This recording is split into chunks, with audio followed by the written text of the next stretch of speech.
Assalamualaikum warahmatullahi wabarakatuh. Perkenalkan, nama saya Nurul Mujahidah, jurusan Sistem Informasi kelas D, Sistem Pendukung Manajemen. Baiklah, langsung saja di sini saya akan menjelaskan mengenai perbedaan Manajemen Information System, Decision Super System, Executive Information System, dan Group Super System. Manajemen Information System di sini yaitu pengambilan keputusan cakupannya semua tingkatan manajemen dan relevansinya untuk manajer pengambilan keputusan biasanya tidak langsung didapatkan. Misalnya dengan adanya penyediaan laporan dan akses data. Hasil utamanya adalah meningkatkan efisiensi dengan mengurangi biaya, waktu tunggu dengan mengganti karyawan klerikal. Sedangkan Decision Super System atau DSS yaitu sesuai dengan namanya DSS atau Sistem Penunjang Keputusan. Tujuan yang dicapai dari DSS adalah membantu manajer untuk membuat keputusan dalam memecahkan suatu masalah semi terstruktur dan meningkatkan efektivitas pengambilan keputusan manajer, serta pengambilan keputusan cakupannya hanya untuk level manajemen senior. Sedangkan Executive Information System atau EIS adalah satu jenis dari manajemen informasi sistem yang dimaksud untuk memudahkan dan mendukung keterangan dan pembuatan kebutuhan dari eksekutif senior dengan menyediakan kemudahan akses terhadap keduanya, internal dan eksternal.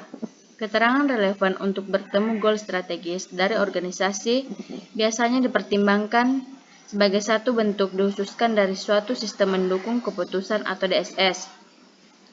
Pada umumnya, EIS adalah perusahaan lebar dari DSS untuk menolong eksekutif tertinggi, teliti, bandingkan, dan soroti kecenderungan pada penting variabel sehingga bahwa mereka dapat memonitor kinerja serta mengidentifikasi kesempatan dan masalah. Sedangkan grup super system atau GSS yaitu grup lebih memahami masalah daripada individu. Secara umum, tujuan dari GDS adalah untuk meningkatkan produktivitas dari rapat pengambilan keputusan baik dengan mempercepat proses pengambilan keputusan. Selanjutnya, contoh penggunaan MES atau Manajemen Information System yaitu yang pertama survei, percobaan laboratorium, studi kasus, model matematis, konseptual, model spekulasi, sastra analisis, file studi, wawancara, penelitian perpustakaan. Selanjutnya contoh DSS atau Decision Super System yang pertama yaitu meramalkan akibat dari keputusan, menawarkan keputusan, serta membuat keputusan. Contoh penggunaan pada EIS atau Executive Information System yaitu penanganan masalah dan Entrepreneur Manager. Contoh penggunaan pada GSS atau grup super system yaitu rapat virtual hanya perlu perangkat keras, perangkat lunak, dan orang-orang yang terhubung. Selanjutnya perbedaan life cycle system dan prototype. Sistem life cycle atau SLC adalah proses evaluasi yang diikuti oleh pelaksanaan sistem informasi, dasar-dasar atau subsistem. Biasanya digunakan untuk mengembangkan sebuah sistem yang besar.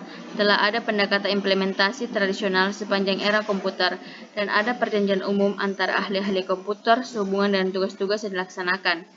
Beberapa SLC terdapat dalam perusahaan yang menggunakan komputer, mungkin ada 100 atau lebih. Pada kenyataannya, SLC adalah sarana yang digunakan oleh manajemen untuk melaksanakan rencana strategis.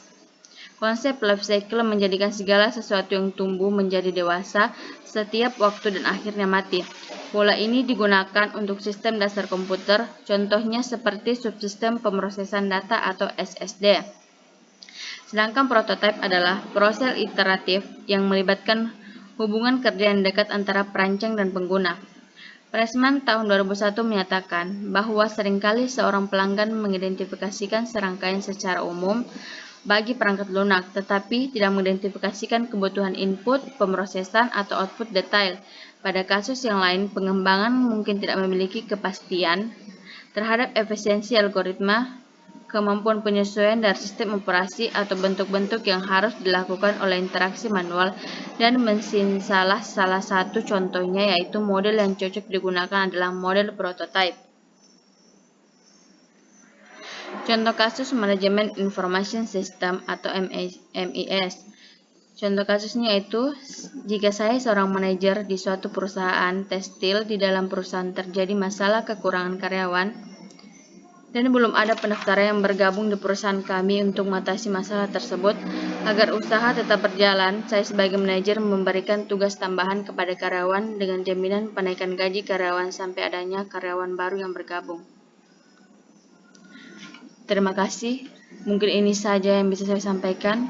Kurang dan lebihnya mohon dimaafkan. Wassalamualaikum warahmatullahi wabarakatuh.